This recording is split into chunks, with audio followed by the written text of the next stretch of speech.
At 1:47 in the morning, a camera outside an elderly woman's front door went dark. 16 minutes later, the small device monitoring her heartbeat lost its connection to her phone. Two separate pieces of technology, on two separate systems, both failing within the same 41-minute window, in the dead of night, inside the home of an 84-year-old woman named Nancy Guthrie. By sunrise, she was gone. 5 months later, nobody has been arrested. Nobody has been named, and the two agencies responsible for finding her are still fighting publicly over a single detail: what actually happened during the first 4 days after she vanished. Keep that number in mind. 4 days. By the end of this video, you will understand exactly why it matters so much. Welcome to Criminal Static, the channel built on documented fact, not speculation. If this is your first time watching, hit subscribe, because what you are about to hear is one of the strangest unsolved disappearances in recent American history, and we are walking through it from the beginning. Drop a comment and tell us where in the world you are watching from and what time it is right now, wherever you are. We read every one. To understand how this became one of the most watched missing person cases in the country, you first have to understand the woman at the center of it, not the headlines surrounding her. Nancy Guthrie was born in Kentucky in 1942 and moved to Tucson, Arizona with her family in the early 1970s. She built her entire adult life there. She married, raised 3 children, Cameron, Annie, and Savannah, and lost her husband when those children were still young, after he died during a mining expedition in Mexico in 1988. From that point forward, she raised her family largely alone, inside a home tucked into the Catalina foothills, a desert neighborhood just outside Tucson, where the houses sit far apart and night falls fast and dark. By the start of this year, Nancy was 84. She needed daily medication and could not walk far without help. But everyone who knew her describes the same woman, sharp-minded, fiercely independent, and entirely unwilling to be treated as fragile. She lived alone by choice, in a house she had called home for more than 5 decades. On Saturday, the 31st of January, 2026, Nancy spent the evening at a family dinner. Nothing about the night suggested anything was wrong. Around 9:50 that evening, her son-in-law, Tommaso Cioni, married to her daughter Annie, dropped her off at home. He remains the last person confirmed to have seen her. What happened next is where this stops being an ordinary story. At 1:47 the following morning, her Nest doorbell camera disconnected. The system flagged movement near the front of the house shortly after, though no usable footage from that exact moment was ever recovered in its original form. Then, at 2:28, the application linked to her pacemaker registered that it had lost contact with her phone. She did not log into a live-streamed church service later that morning, which struck a member of her congregation as unusual enough to call the family directly. Relatives drove out, searched the property, and found nothing. No clear sign of forced entry, no sign of Nancy. Around noon, the family dialed 911. When deputies arrived shortly after 12:15 that afternoon, they found her phone and her other essential belongings still inside the house, untouched. She had not packed a bag. She had not walked out on her own. A formal missing person alert went out at around 2 that afternoon. Sheriff Chris Nanos would later tell People magazine that within minutes of that alert, his own team came back to him with 5 words. "It doesn't look right. Something is wrong. We're calling homicide." In Pima County, it is the homicide unit, not a general missing persons desk, that leads search and rescue operations of this kind. And from that afternoon forward, this was no longer being treated as a wandering elderly woman. A crime had taken place inside that home. The most haunting piece of evidence in this entire story would not surface for days, and only because investigators refused to accept that it was gone for good. Nancy's doorbell camera lacked an active paid subscription, which under ordinary circumstances means there is no stored video to retrieve. But once federal agents gained access to the device, they worked directly with engineers at Google to dig through its metadata, the underlying digital fingerprints a device leaves behind, even without a saved file. What they pulled from that wreckage became the defining image of the entire search. A masked figure, wearing gloves and a holstered handgun, standing on Nancy's porch in the hours surrounding her disappearance, appearing to tamper with the very camera that caught him. When those images reached the public in the middle of February, every gentler theory, an accident, a fall, a confused woman lost somewhere in the desert, collapsed instantly. Someone had planned this. Someone had arrived prepared, and someone had tried to erase any trace of having been there at all. That image did not stay isolated for long. In the days that followed, a neighbor elsewhere in the Catalina foothills voluntarily handed over their own Ring camera footage, which was later shared publicly as well. None of it answered the central question of where Nancy had been taken, but together, the recovered clips painted a fuller picture of a quiet desert street that had, for one night, stopped being quiet at all. That recovery did not happen right away, though. It only became possible after federal investigators were finally given full access to the house, the device, and the evidence inside it. Access that, as you will hear later in this video, did not arrive as quickly as it should have. Within days, the story turned darker still. Word spread on the 4th of February that a ransom note had surfaced.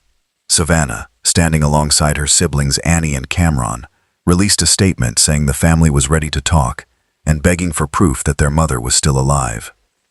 Then came the first imposter.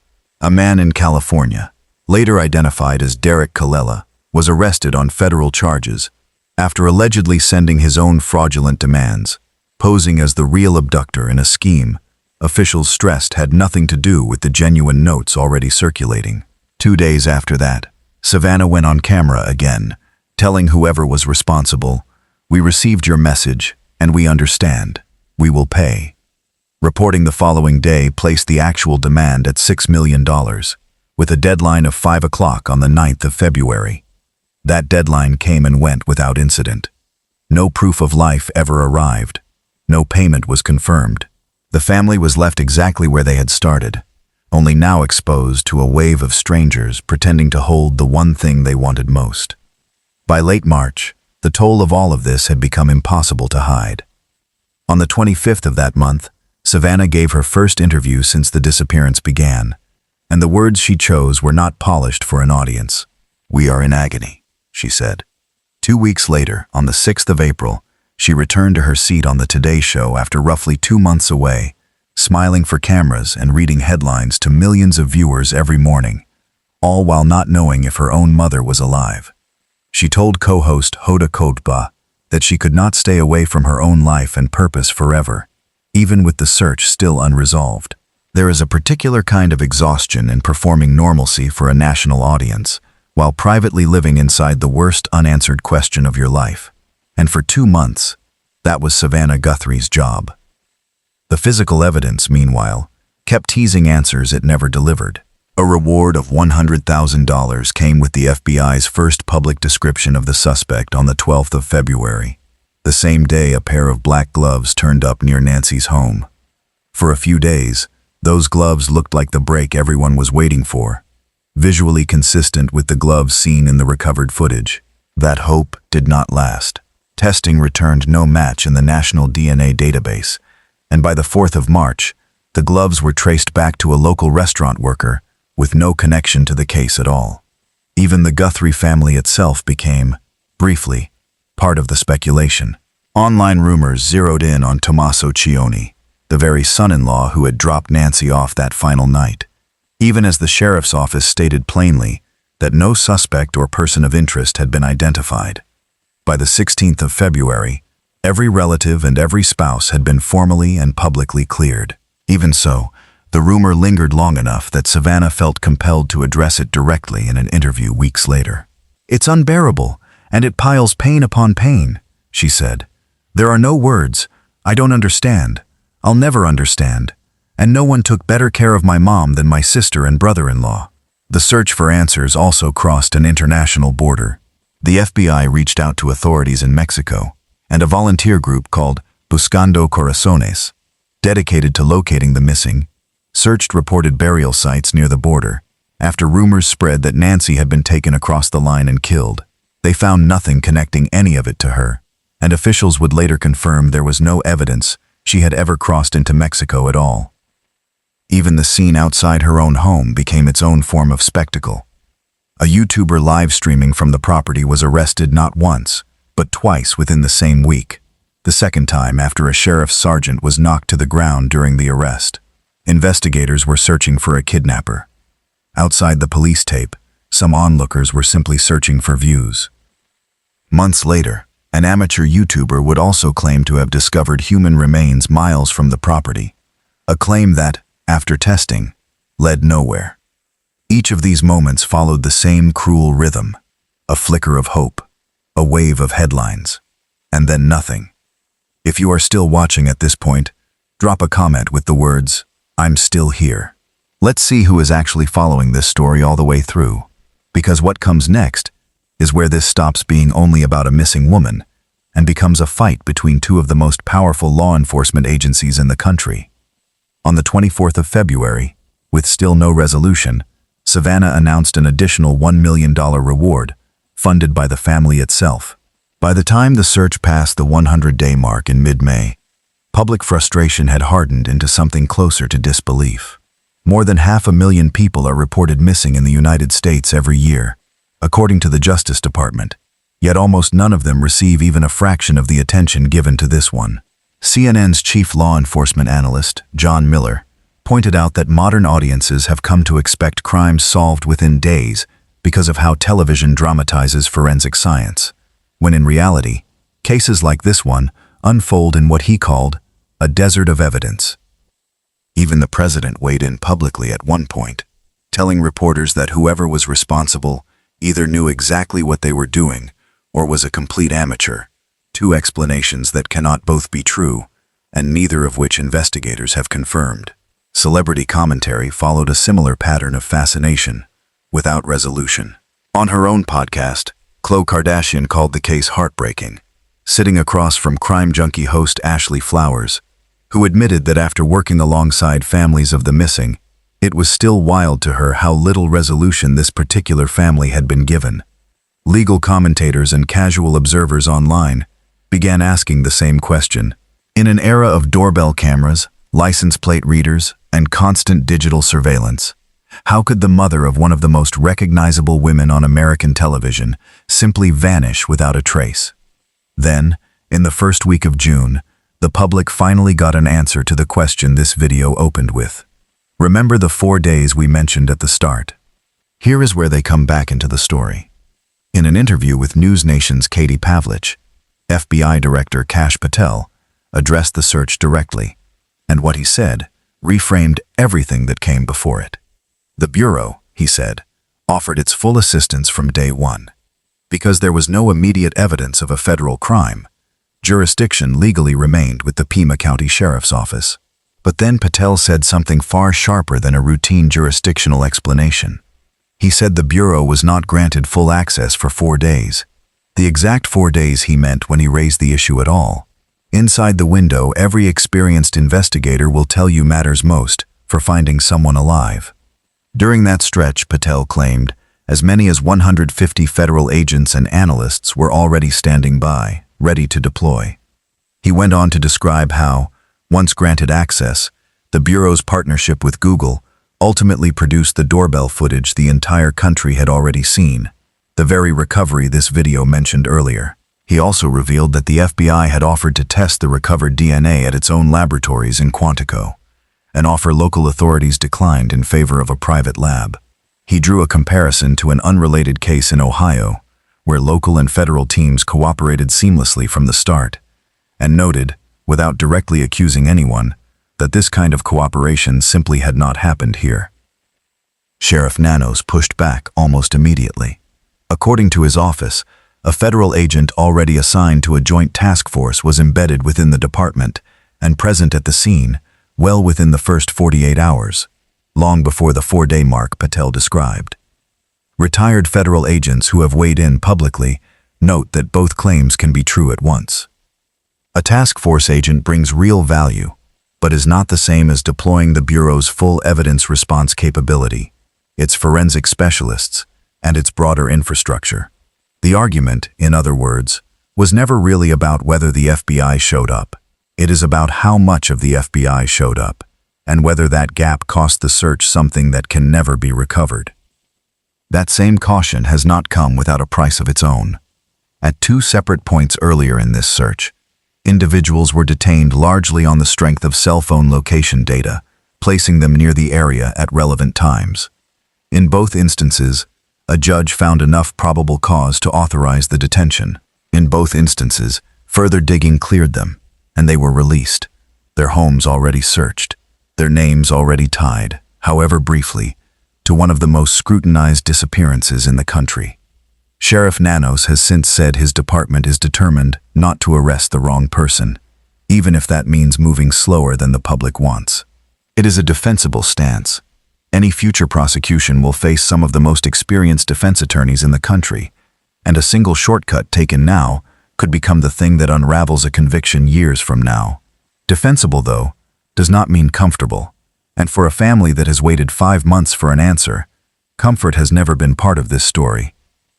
As of the middle of May, Nanos confirmed his office had stopped communicating directly with the Guthrie family altogether, handing every liaison duty to the FBI.